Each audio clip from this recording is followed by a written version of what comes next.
Once upon a time, in a big green forest full of tall trees and singing birds, there lived a little fox. The fox was small, with soft orange fur and bright, curious eyes. He loved to run, explore, and make new friends. But most of all, the little fox loved to help others. Every day, he found a way to be kind. When the bird lost her egg, the fox searched the forest until he found it and gently rolled it back to her nest. When the rabbit fell and hurt his paw, the fox helped him stand up and brought him some leaves to rest on. When the deer was sad, the fox told her funny stories until she smiled again. The little fox made everyone in the forest feel happy and safe. One sunny morning, as he walked along the river, the fox heard someone crying. He followed the sound and found a big brown bear sitting by the water.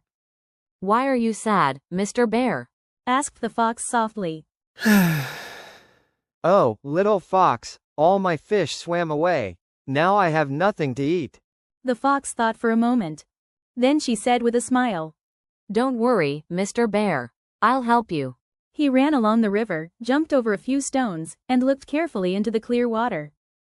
After some time, the fox came back, carrying a small basket full of shiny fish. "Here you go, Mr. Bear," said the fox kindly. The bear's eyes sparkled with joy. "Thank you, little fox," said the bear. "You are very kind." From that day on, the fox and the bear became good friends. And soon, every animal in the forest knew about the kind little fox who always helped others. And the moral of the story is, right finger when you are kind, kindness always comes back to you. Thank you for listening to The Kind Little Fox. If you liked this story, don't forget to like, subscribe, and watch more stories to learn English every day.